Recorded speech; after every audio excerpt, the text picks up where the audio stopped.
The Gateway brings you the day's news from the St. Louis region and across Missouri. It also includes stories from the Illinois side of the river and our Metro East reporter, Will Bauer. In Alton, in Belleville, in East St. Louis, in Edwardsville, in Cahokia Heights, at Scott Air Force Base, I'm Will Bauer. St. Louis Public Radio. Listen to reports from Will and all of our journalists weekdays on the Gateway, on the STLPR app, and wherever you get podcasts. Hello and welcome to this week's Politically Speaking podcast. I'm your host. I'm back. I'm Chris McDaniel, a reporter with St. Louis Public Radio. Joining me today, he's actually live in studio. Marshall Griffin sitting in front of an actual microphone and not on the telephone. You can hear him a lot better this week. And Jason Rosenbaum of the St. Louis Beacon. Joe's out this week. Where is she, Jason? I believe she's in France. She's in tough life. I know.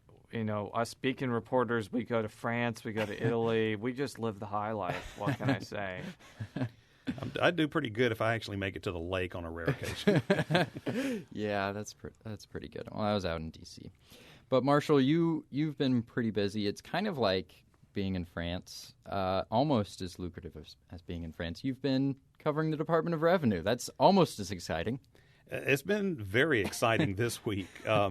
I can tell you this. I don't think I've seen senators, especially Kirk Schaefer, I don't think I've seen him as visibly angry as I've seen him in years past. I mean, not that he is a hothead, not that lawmakers don't get excited at issues every year. He has an acerbic side to him. I witnessed that in 2008 when he ran for the first time, and I mean that with all due respect and not an insult. But he can jab at people.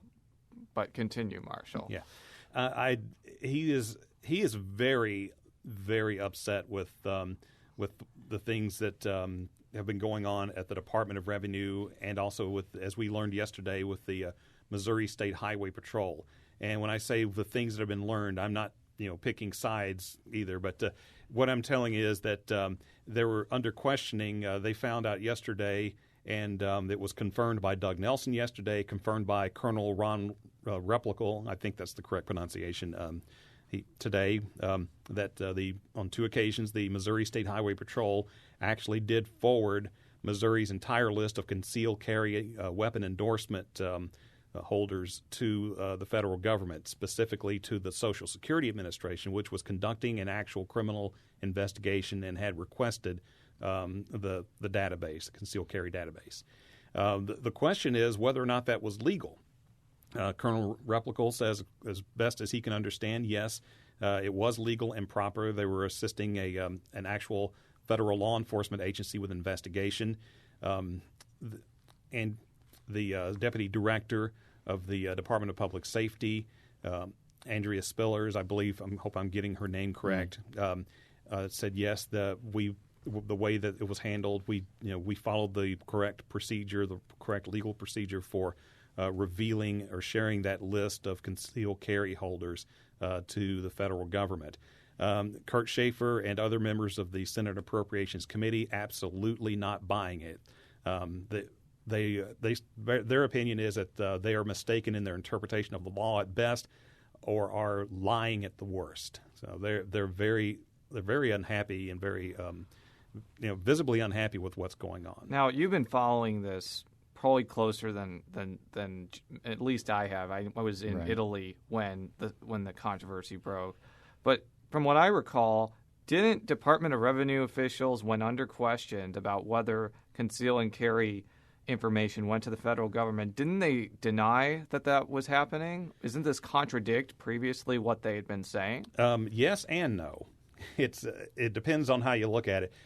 When asked specifically, is the Department of Revenue holding us in a database for the Department of Homeland Security for them, they said no, that is not happening, and they basically were truthful in that area as far as saying yes, we are taking and scanning this information and saving it in a database, but we're doing it as a means of being able to combat fraud. And they cited a case in St. Joseph where a former licensed fee office worker had been making illegal driver's licenses for people who were in the country illegally, and said, we were creating this database in order to combat that type of fraud. and that this information is not being forwarded to the Department of Homeland Security. So in that, yes, they're telling the truth, and that was kind of known. What this is a different type of situation. Instead of information being sent to the Department of Homeland Security, this involves the Highway Patrol, which is not a part of the Department of Revenue, but within a division of the Department of Public Safety, with the Highway Patrol giving the entire conceal carry list to another federal agency. But the Department of Revenue gave them this list. They gave it to the Highway Patrol, who then gave it to the Social Security Administration. Yes, correct? Yes. So I guess you could say yes, the Department of Revenue was involved in this one because they are the ones that have the conceal carry list, because the conceal carry endorsement is listed on the driver's licenses. So, yes, the Department of Revenue actually was involved in this as well. Do you think that this, I've been monitoring a little on Twitter in between the 10,000 other stories that I've been writing. It seems that, Republicans and conservatives are making a really big deal about this. They see this as a violation of privacy, possibly breaking state law, as you mentioned. Democrats, on the other hand, are saying, well, this is information that federal government likely already has. Why is this a big deal? It seems to me that the reason why it's become such a big deal is from at least from my faraway perception, these department officials keep kind of fueling the fire with their testimony and giving senators that are upset about this reasons to be even more upset. That's my perception. Is that kind of the reality down there in Jefferson City, or is it a little bit in the middle? I'd say maybe a little bit in the middle. I will tell you this. The perception is that this is perhaps some backdoor reach of the Obama administration making moves to try to eventually find out the names of all concealed carry gun owners in Missouri so that maybe someday in the future the federal government will come and take away their guns if the Second Amendment is ever repealed. That is the mindset of the Republicans and those who are alarmed about the list getting out there. They're thinking that this is another big government encroachment, and that the Department of Revenue and the Missouri Highway Patrol, and whether by deliberate action or by passive non-action, Governor Nixon endorsing this as happening. You're already seeing TV commercials popping up. WrongWayJ.com commercials are back on TV. $400,000 ad buy by United for Missouri. Yes, yeah. Mm-hmm. Which is a lot of money. Yeah. So Governor Nixon is having to answer questions about this. He was asked about this today, I understand, when he was here in St. Louis, in the St. Louis area, touring tornado damage. I understand that he didn't have much to say about it. No, it was pretty much the same thing that he's consistently said throughout the other times. This one was a little bit different because he said, we're here to focus on storm damage. We aren't here to talk about the Department of Revenue. But he gave the typical, we've been complying with all state laws. Everything that we've said is completely factual. And, that was his statement on it. Well, something really interesting happened this morning before Colonel Replical began answering questions from Senator Schaefer and the other senators on the panel. What they're doing is, of course, they're going through the state budget right now, and part of all this, part of the equation here is if we don't get satisfactory answers with what's going on, we're going to completely zero out the budget for the Division of Motor Vehicles and Driver's Licensing. Not the whole Department of Revenue, just right, that. Just but that's that. Still a big deal. Very big deal. Because that's a pretty essential service that the Department of Revenue does. Mm. So, that's a pretty sizable threat and a big leverage on their part because they appropriate the money. If you don't have appropriation authority to do something, then you can't spend money on it. That's why that's a big deal. All right. And let me get back to my point before I circle away from it. This morning, Senator Schaefer wanted to ask questions of Andrea Spillers, and was told, and I was in the room when this occurred. He was told that Andrea Spillers would not be available for today's hearings. That even though she was expected to appear, scheduled to appear, said that she would be there, was told no, actually, she will not be here after all. The reason why is because she is touring tornado-damaged areas with Governor Nixon, and that Governor Nixon has specifically asked her to join him. And when the governor asks, an underling in the state in a state agency to do something, you do it. But anyway, so Andrea Spillers was supposed to appear and testify as to the Department of Public Safety's opinion as to whether or not it was legal, whether they thought it was legal or not for the Highway Patrol to hand over the conceal carry list to the federal government.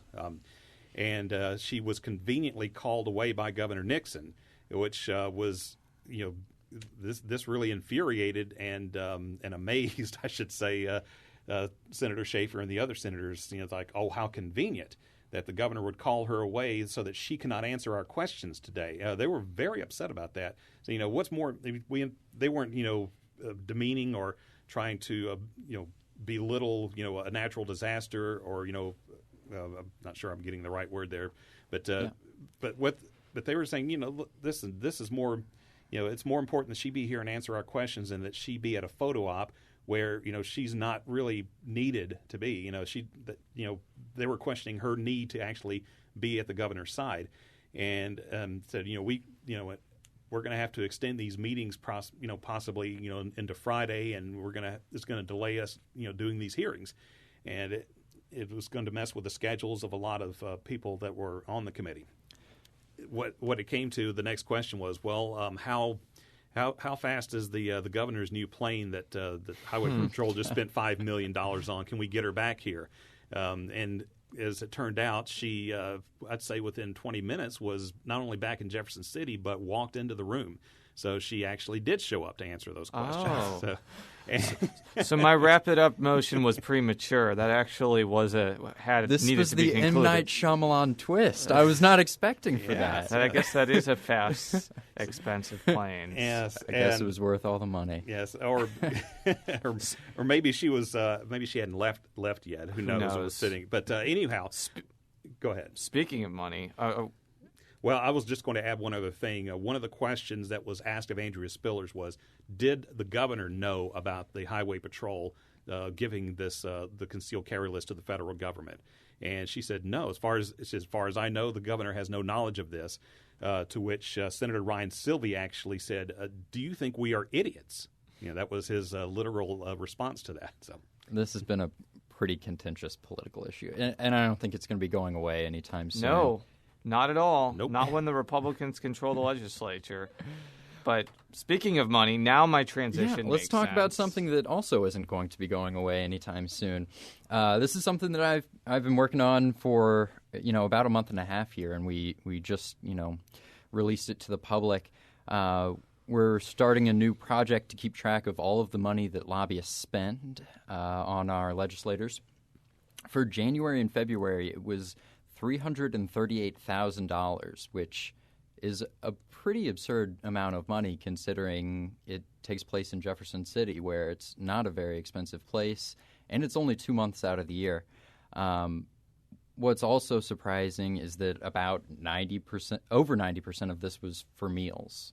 And I mean, Marshall, you report in Jefferson City. You probably know more about lobbying than I do, but it seems that the vast majority of it is spent on meals and meals and possibly drinks, alcoholic beverages at those restaurants, which can drive up a bill. Yeah, and this is in spite of the fact that legislators receive a per diem of $104 a day for every day that they're in session. Mm-hmm. That's for lodging and meals. Yes, I will say, Chris, I was really glad that you put this in totality.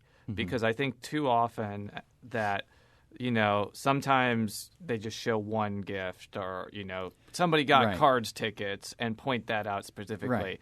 And that's by no means impugning anybody who did that. I'm certain that I did that throughout my career as well. But I think it shows that this isn't something that goes to one party, one particular person. It's rampant. It's everywhere. It is systemic. And it's bipartisan. But I will tell you, Chris, I mean, and this is just to kind of showcase how this I don't want to say it's a problem because that's putting my own spin on it, but this issue has been basically the same for almost 5 or 6 years. Oh, yeah. I did basically the same story that you did for the Columbia Tribune in 2007, where I took all the data from the Missouri Ethics Commission, sliced and diced it, showed who had the most, who was given the most. Nothing has changed since then. Absolutely nothing. And I don't think it's going to change anytime soon because there's no incentive for these legislators to pass their own bills. Putting something on the ballot will cost $500,000 to $1 million. Yeah, who's going to bankroll the thing to say that you can't spend money on legislators? And I just see this as the status quo. I will tell you one thing. This has become a weapon to use against political candidates who are running in political races. I think you saw that with Jim Lemke last year when he ran for re-election in the state Senate district. Now, the groups that were attacking Lemke for that weren't trying to get rid of him because he took too many lobbyist gifts. They were trying to get rid of him because he opposed red light cameras. He was opposed to trial attorneys. He was opposed to tax credits. He was opposed to a lot of different things that arouse the ire of some pretty powerful interest groups. And if I can throw in, also opposed to accepting any federal dollars from Washington. Yes. So they saw how much money or the total amount that he had taken in gifts and used that as a way to attack him.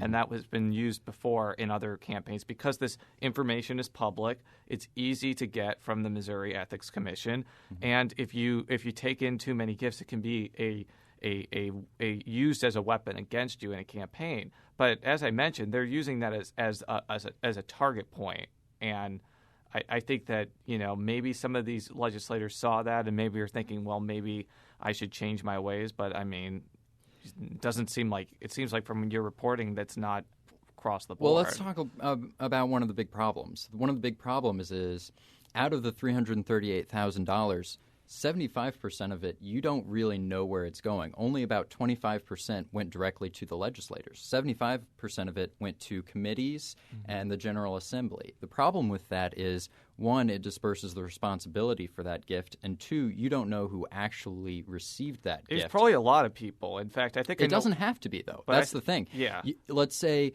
you invite the House Budget Committee out for a meal. It could be only one member of the House Budget Committee, one or two members of the House Budget Committee, a committee of 30. You don't have to show any proof that all 30 of them were invited. And it doesn't go to that one or two legislators that actually received the gift. Yeah.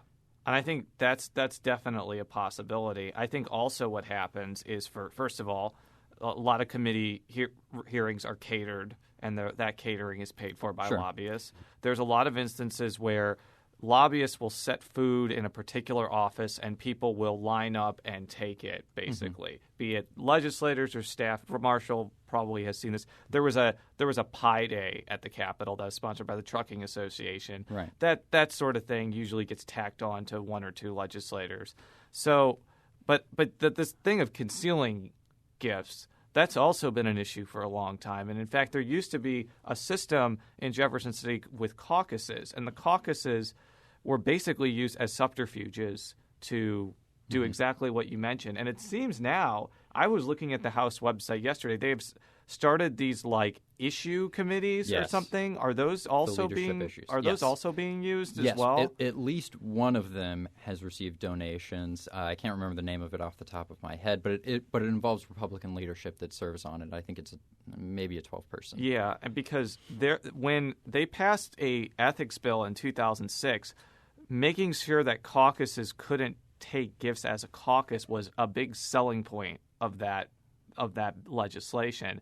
And it seems that if those issue committees are taking lobbyist gifts, that would kind of go around the spirit of that law. I'm assuming it's not illegal or anything like that, but that did strike me as circumventive. Is circumventive a word? Yes, it is. Oh, it did seem that because I was actually not to date me, but that 2006 was when I was with the Columbia Missourian at J School, just like I'm sure you were at J School, and I remember that debate pretty vividly.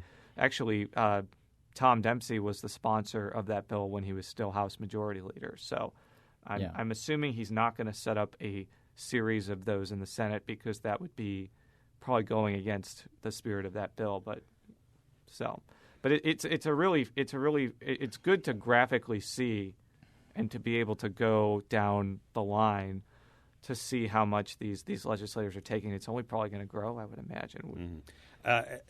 Unless something can be agreed to and passed, which I don't see happening anytime soon.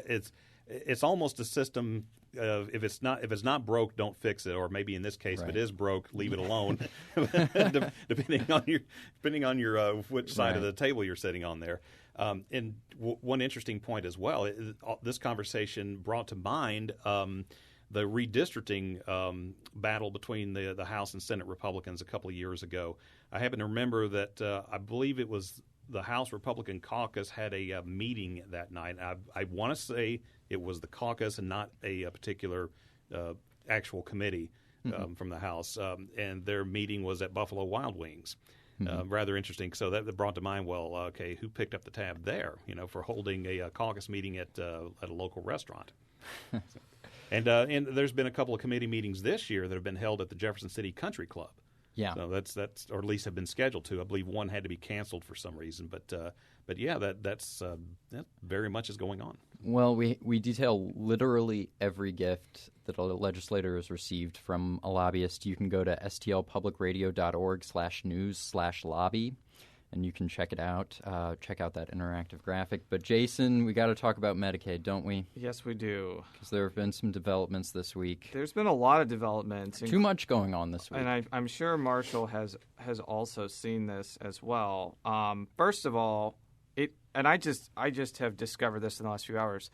The DISH payments that were going to be cut to hospitals apparently have been delayed, if I'm not mistaken, until 2015. I believe that's correct, yes. So, okay, that probably halts the urgency of this debate a little bit, but it corresponds with the news that kind of broke earlier in the week that the Senate really is not going to pass anything involving Medicaid this year. John Lamping, although he is not in leadership and is only one senator, told me very, very directly that they're not going to pass Nixon's 138% expansion. They're not going to pass a House reform bill. They're not going to come up with their own reform bill. The issue is pretty much dead until 2014. And, for people who know the composition of the Missouri General Assembly, none of this is surprising because it was always going to be tough to get this through the legislature. But the fact is, when the Senate, or at least one senator, and I'm sure his sentiment is not an abnormality. It's not. When they say that, it's pretty much over. Well, it's not even guaranteed that it's going to get out of the House either. There was when Jay Barnes's alternate Medicaid proposal, which is basically a smaller expansion. When it passed the committee, there were 2 no votes. One of the no votes came from a Republican. In fact, the vice chair of that committee actually voted no against this. He equated it to this is still for all practical purposes Obamacare. So I mean it may not even get out of the House. So I guess we'll know for sure in a few weeks as time ticks. And I know we're kind of running a little bit long, but I do want to make this point that was kind of encapsulated in my Tuesday story because I think it's actually quite important. I've said for weeks, if not months, that one of the biggest reasons why I don't think Medicaid expansion will pass is because some people who opposed even smaller Medicaid expansions in 2008 and 2009 have moved from the House to the Senate. And one of them is Rob Schaaf of St. Joseph, who I talk about a lot and sometimes feel like I'm talking about him and trying to over-exaggerating his power. But he was mainly responsible for derailing Governor Matt Blunt's Insure Missouri. He has derailed a federal prescription drug database. He has shown that if he is opposed to something, he is very good at killing it. And he said this week on the Senate floor that no Medicaid expansion would happen unless it is paired with either very stark changes or outright elimination of the Certificate of Need program for hospitals, which, by the way, will almost certainly never happen because hospitals will fight that tooth and nail. When you put that condition to it, it should give pause to people who want any sort of Medicaid expansion that if he has other people with him, he has 3, 4, 5 other people with him, anything that is related to expansion is going to be filibustered indefinitely, Yeah. even if they come to a consensus. So even if this doesn't happen this year, this happens next year, I think there's still going to be a fight if they try to expand Medicaid based on the statement that he made. And it's not just that. It's also just other senators don't want to be perceived as going along with the Affordable Care Act, which they've opposed for a while. So that combination of things just makes it very difficult right now for this to pass. But it's an important issue. There will be, even though the dish payments are apparently being delayed, it's still something that would affect Missouri hospitals tremendously. So, and I think that will definitely give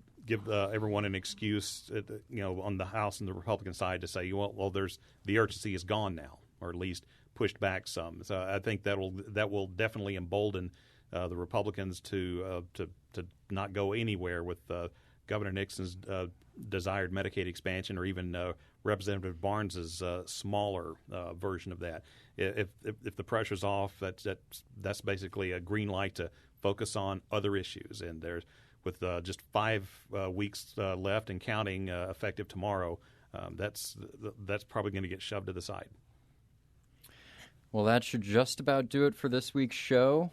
Thanks for joining us all in studio, guys. You can read all of my stories at stlpublicradio.org, and Marshall's stories, too. Marshall has had a ton of stories going up this week. Feels like a ton. Yeah, he's been working all the hours. And you can read all of Jason's stories at stlbeacon.org. You can follow me on Twitter at CSMcDaniel. You can follow Jason on Twitter at J. Rosenbaum. And you can follow Marshall on Twitter. Marshall G. Report. And just one quick announcement. I know if you've come to the end of this, you are really a Politically Speaking fan. We are now on We are now on iTunes. So if you go to stlpublicradio.org and you go to the part where it says podcasts, you will click on that and you will see Politically Speaking, and you will have the chance to subscribe. I know that Sean Nicholson of Progress, Missouri, personally asked me about this a few months ago, just to show that we are all about customer service here. We can now say that we are on iTunes now. Yes, we should thank Madeline Painter, who works here at St. Louis Public Radio, for making that happen. Subscribe. It's great. There's no reason for you not to listen all the way through now. So you can listen to the Beatles and to St. Louis Public Radio's Politically Speaking podcast now on Apple on iTunes. Well, we'll be back next week. Subscribe to us on iTunes. Until then, so long. Subscribe. If you have a smart speaker, you have access to the entire world of NPR and St. Louis Public Radio. All the latest news and all the captivating stories. Activate our voices with yours by telling your smart speaker to play St. Louis Public Radio.